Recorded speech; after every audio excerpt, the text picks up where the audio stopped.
Hello,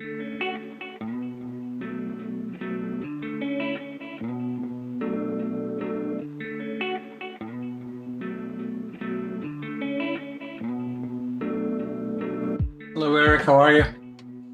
Good, Ed. How you doing? Good, good. I hope you had a good vacation down. You went down to Trinidad, right? Yep, that was a good time. Mardi Gras. Yeah, Carnival. I think it's the same thing though, just different names. And now it looks like we got the fires on Long Island around the Yeah, Hamptons. The wind's been picking up, and so we've got the brush fires over there. But it doesn't feel. We're Nassau County. And that's obviously the tip of Long Island, so we're not being affected by that. But we did have some pretty high winds the other day, and now it seems to have calmed down. And spring is kind of in the air. It's still a bit of a chill. But speaking of chills, there's certainly a chill going through the markets. The facts of what's driving the market lower are pretty well known, and kind of they didn't come out of the blue, but it took the past couple of weeks for people to realize that how much turmoil Trump 2.0 was unleashing in terms of the domestic economy. The domestic economy's issue is, to a large extent, the rapid reduction in the workforce at the federal government. I had sort of a tip off on that. My wife, about a week, 2 weeks ago, started mentioning that one of her friend's sons, who works, recently got a job at FEMA as a computer programmer, was worried about keeping his job. So I guess, it's like 6 degrees of separation. It may very well be that a lot of people are losing their jobs, and many more people are aware of people in the federal government losing their jobs. So far, it hasn't shown up in initial unemployment claims. Eric pointed out to me that the weekly stats on unemployment claims actually separates out federal workers, and they're up just marginally. You can't really see it. Then, Eric, I sent you an article. I think it was in Business Week or maybe Bloomberg, that noted that the the unemployment insurance system for federal workers was pretty creaky. It wasn't as automated and as efficient as the state level. So it may actually take some time for people who are losing their job at the federal government to get the support. It may take some time for actually to see it in the weekly data. But meanwhile, we did get the first shocker on the government layoffs in the Challenger report, and that was for February, and it showed that over 60,000 jobs, announced job losses, were occurring in the government. It didn't show up in the payroll employment report just yet, other than as a 10,000 decline in federal government workers, but undoubtedly there'll be more coming. There has been some pushback from cabinet members on kind of this slash and burn policy towards workers. I suppose a lot of the cabinet officials would rather figure out who they need and who they don't need before they just kind of willy-nilly cut employment. But the question is whether the economy is resilient enough to absorb that kind of blow, the losses of tens of thousands of jobs at the federal government. Um, I guess we've been influenced by our thinking over the past 3 years. We've noticed that the economy has, in fact, been remarkably resilient, as we thought, to the tightening of monetary policy, and we kind of carried on with that thesis. But it is going to be challenged. It is going to be tested, stress tested here very shortly. The initial unemployment claim for the states still remains quite low, and like other people, we started tracking the initial unemployment claims in Washington, D.C., the Virginia, and Maryland. And so far, we're not seeing much of a pickup there. But again, that's private sector state unemployment claims, not federal, which is separate. Oh, there's Max. I guess he heard we're doing the call, Eric. Gets his best sleep time during these calls. So, anyways, Where's Yo-Yo, by the way? He's sleeping somewhere else. Yeah. Um, Tell us, Eric. Meanwhile, so we're clearly watching what's going on in the economy, and like everybody else, just in the past couple of weeks, we've all seemed to have recognize that the uncertainty being unleashed by Trump with regards to the Doge boys, and obviously can't have a positive impact, but is having a negative impact. And the only question is the resilience of the private sector. But then the other issue is tariffs and I guess what Besant and Trump said on Friday and on Sunday. You want to just kind of go over that quickly? Yeah, so, both the president and the Treasury Secretary have been emphasizing that it might be some short-term pain, but overarchingly, these are long-term better policies. It's probably not a good thing for stock prices when both those people are saying that. I mean, in some respects, it could just be kind of like management guiding lower, and then if things surprise to the upside, that's a good thing. But nothing seems to be all like the pro-business policies that we expect will happen at some point. Lower corporate tax rate, an extension of the TCJA, and just less regulation. Those things are kind of farther out, and we're getting kind of the negative turmoil right now. So I think a big question mark is, do these 25% tariffs on Canada and Mexico like not actually come into play or be enacted in that way? And it seems like when there was a pretty adverse reaction from the stock market, Lutnick was quick to say, we're excluding auto manufacturers from that, but 25% on Canada and Mexico would be pretty bad. And if that does come to fruition, then, I think the odds of a slowdown are obviously going to rise. Oh, well, we did. Eric and I did a quick takes last night as well, kind of following up on the morning briefing, which we sent you in advance of, and you got this morning. And what we observed is that so far a lot of the sell-off has been obviously in the Magnificent Seven, and it's actually been in the not so magnificent two. Tesla has Mm-hmm. had a real round trip. Apparently, it's been down every week since Trump came into office. And then Nvidia has been down, and I think what we've seen is though Nvidia delivered a solid earnings report. Some people kind of questioned.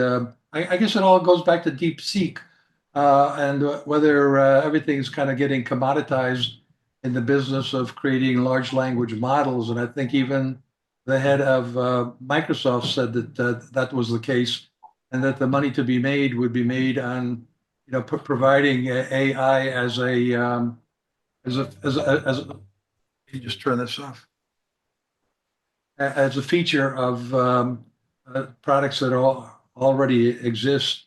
And so, there's people questioning ever since DeepSeek the extent to which the whole AI thing is going to be a technology that anybody can make money with. We still think that the S&P 493 will be beneficiaries of AI productivity, and as well as productivity from all sorts of other technologies.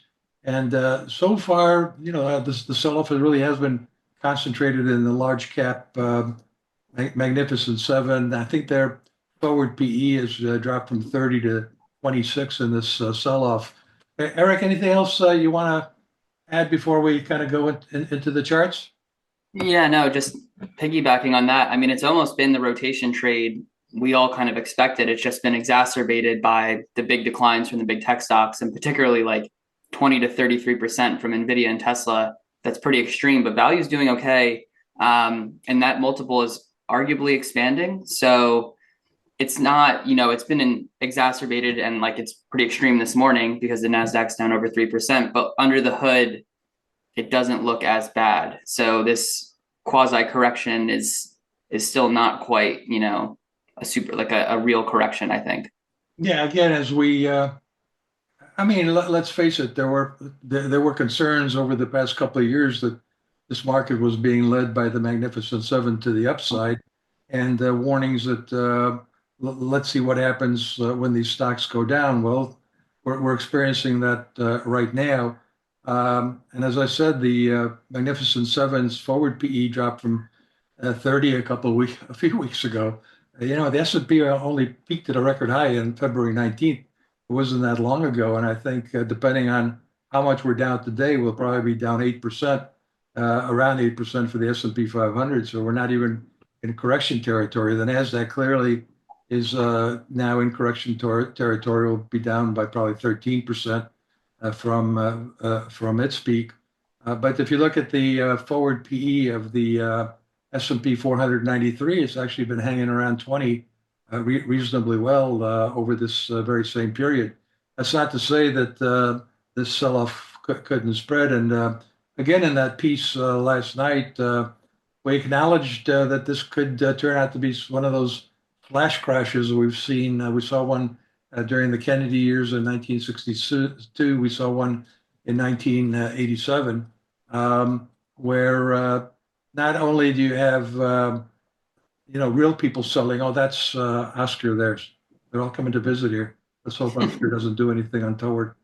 Um, so we have a situation where we have to kind of look at a lot of moving parts. And again, we think, look, we have to admit we were disappointed by the payroll employment number, but there we go again. We looked at the data and saw some weather-related issues. February was another one of those cold months, more than usual in terms of people not at work because of the weather.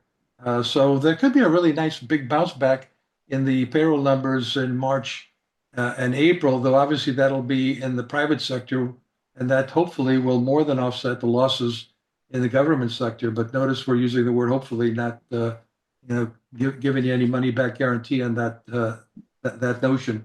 Let's go look at some of the charts here that we put together, and the basic theme. See if we got this right.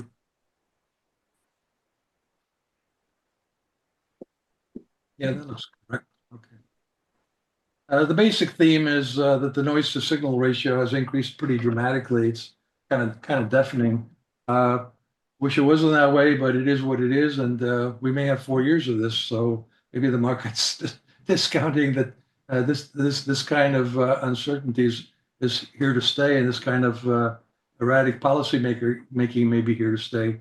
But this is not a pretty picture. Figure one, we cut through the 50, we cut through the 200-day moving average. We at the end of last week we held down or found some support for a minute or two at this channel low, and now we're below that. So obviously none of that is happy stuff, and it's kind of more like flash crash movements when you see how quickly things have deteriorated. And again, that's the price I guess we're paying now for the tremendous gains that have occurred in the Magnificent Seven, and people are locking in the gains as best they can. Obviously, not as great a gains as they had at the very top, but it's with those stocks has been kind of easy come, easy go. A lot of those gains that have been given up were just gains that were achieved in the past few months. This is the Nasdaq again, kind of another picture of it where the trend lines are different and potential for more downside would bring us over here, which would be below the old record high, but still above the low that we had during the sell-off, and that's a plausible scenario. This is another kind of flash crash, if you will. I recognize that flash crashes are supposed to be sort of done by computers, but I think clearly there's an emotional human component to them as well. I think we saw that, for example, in 1987. And so here we are again with the S&P 500 likely to close below its 200-day moving average. And again, we wrote the piece last night. Said we're in a world right now where we don't have the Trump put and we don't have the Powell put. Powell basically said, given the uncertainty created by the Trump administration, didn't you say it quite that bluntly, but given that the Fed is in no hurry to lower interest rates, and his spin is that he thinks the economy is in a good place, which we agree with. We think the economy is in a good place, but things can change pretty radically if you've got Washington, particularly the White House, working to put us in a bad place. Um, so moving on here, this is what an example of what happened in one of the. This was called the Kennedy flash crash. Actually, it wasn't just the Cuban Missile Crisis, which occurred late in this bear market.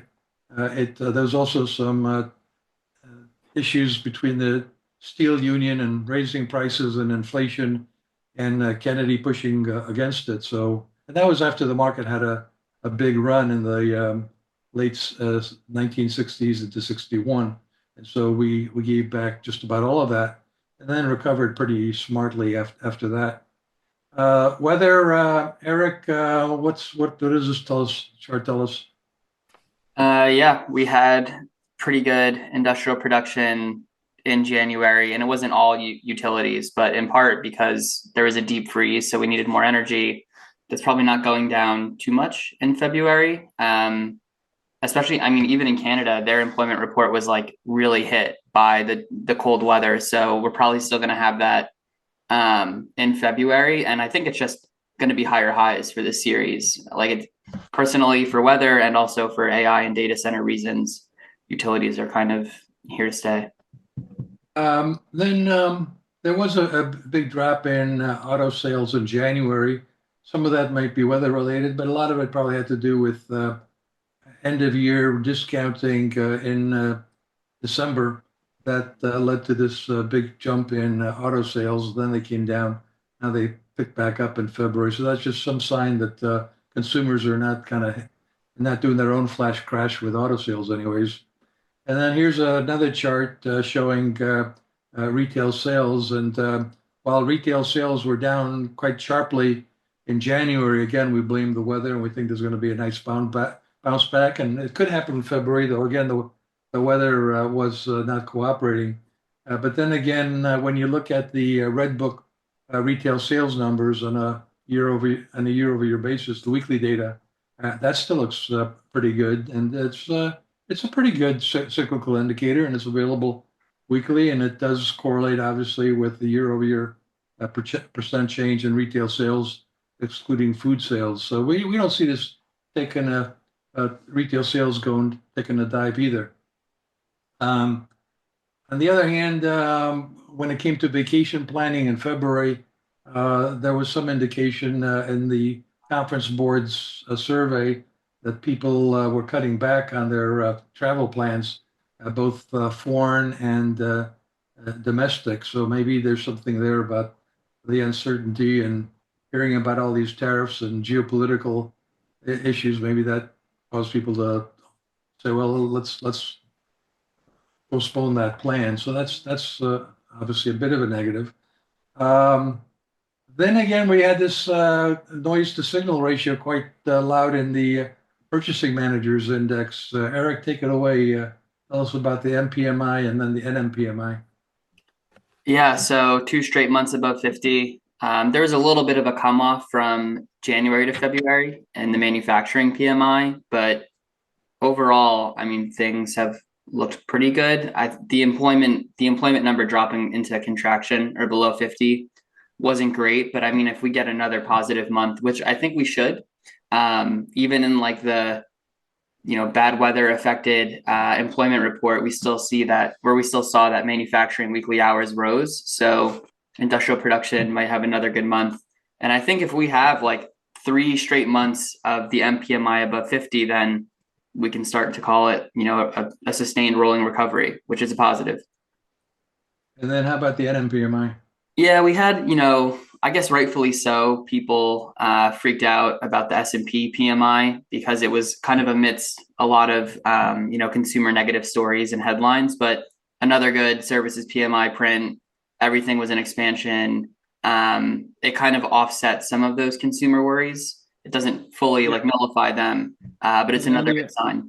and then we had that S&P global flash number, which dropped uh, to 50, and that kind of freaked everybody out. And we pointed out that we're not big fans of the S&P Global. Yeah. Would much rather concentrate on this. But even if you concentrate on this, it really, these kind of squiggles don't tell you much about really what's going on in the services economy. It's just when you get these big cyclical moves to the downside or to the upside that you get confirmation that you're in a recession or in your recovery. They're you can look at this and there's not much information that's relevant to what the economy's actually doing, other than to conclude that the services economy is okay, and it doesn't seem to matter much where you are as long as you're above 50. This was what we Mhm. pointed out. This was the S&P Global flash number took a dive here. This is the updated or the final S&P Global, so it's not as bad as it was back here, but it's still lower than what we're seeing here. And we give more weight to the ISM than the S&P. This is another weather indicator. This is workers working part-time due to bad weather, and we compare it to average weekly hours.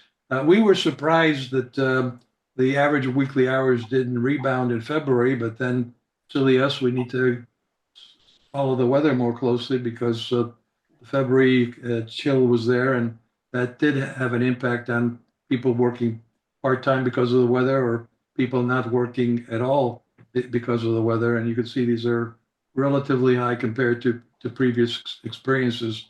So again, we expect the work week will increase quite sharply. And this is the private sector, so this data will not be affected by what's happening in the public sector.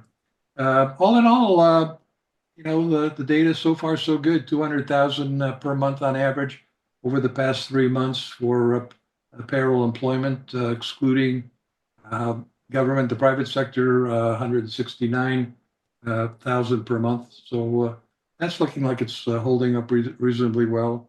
The um, the federal government, as we said, lost 10,000 jobs, but aside from a few other categories, leisure and hospitality was weak. Maybe again, that could have been weather related.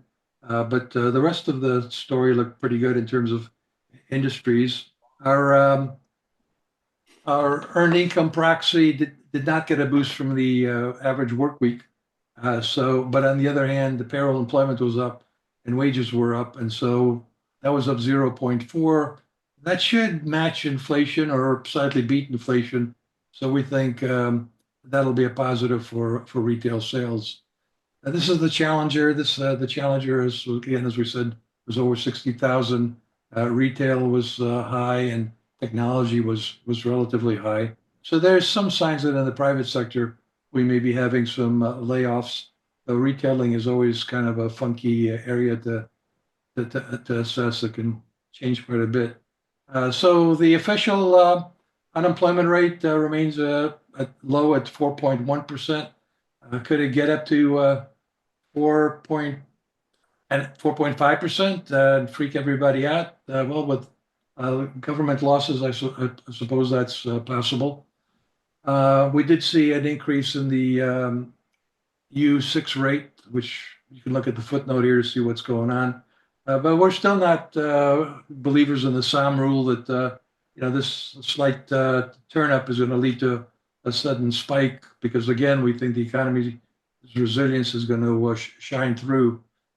Finally, finally, finally, we had another sign of some weakness here in the labor market, and that's the total number of people working part-time for economic reasons. And so I guess that's something that we need to look at. Eric, why don't we open it up to discussion and see what our friends, what our friends are thinking about? Yeah. So I think this first one is on, how are the 493 still doing pretty well, but the Russell 2000 is down a pretty significant amount. Go ahead. Yeah, we haven't liked small caps for a long time. The Russell itself is a pretty poor index in terms of having a lot of unprofitable companies, but just by and large, small caps have pretty much not have any forward earnings growth. It's plateaued for years. We've started to see some uptick in mid caps, so we're feeling better about mid caps and obviously the 493, which we've been pointing out for some time. You've been seeing value outperforming growth pretty significantly, but until you see earnings improve in small caps, it's kind of a non-starter. I mean, with regards to the Magnificent Seven, a few of them clearly make a lot of money with the cloud. And while artificial intelligence may get commoditized in terms of lots of large language models, I mean, people are still going to be running those models, and so they're still going to need computing power. They're still going to need storage power. So I think some of this concerns that that they're building too many data centers. I think Jim Grant actually has an interesting piece, and it's well written, and it kind of makes sense. And he tends to be bearish more often than not, and we tend to be bullish more often than not. But Grant makes the kind of a comparison to fiber optics and how all this capital spending is going to lead to excess capacity in data centers, and so suddenly the demand for NVIDIA chips collapses and so on and so forth. Um, but you know, we're certainly not NVIDIA experts or semiconductor experts, but we are users of cloud computing, and we're thinking that the cloud computing will be a thriving business. You agree with that, Eric? I kept using the word we, but we haven't really talked about that. Yeah, no, I'm in the same boat. Yeah. Okay, go ahead. From Ian, so do you foresee this as merely an adjustment period and a bit of a hangover from removing all the government spending and large fiscal deficit spending, or are we pivoting to a more resilient private sector growth policy with tax cuts and incentives? I guess what's our opinion on like the short-term pain versus long-term gain? Well, it seems to me that so far, most of the publicly visible losses and outlays and cuts and outlays at the federal government level are going to be personnel. And it may very well be that we'll see more blowups between the Doge boys or Musk and the cabinet people. The cabinet people really haven't been given any time to assess for themselves who they need and who they don't need. And so I would not be surprised if some people are actually called back. But anyways, those job cuts aren't going to lead to massive cuts in government outlays. That's discretionary spending. That's defense. That interest expense. So I'm not convinced that the Trump administration is slamming on the brakes on outlays.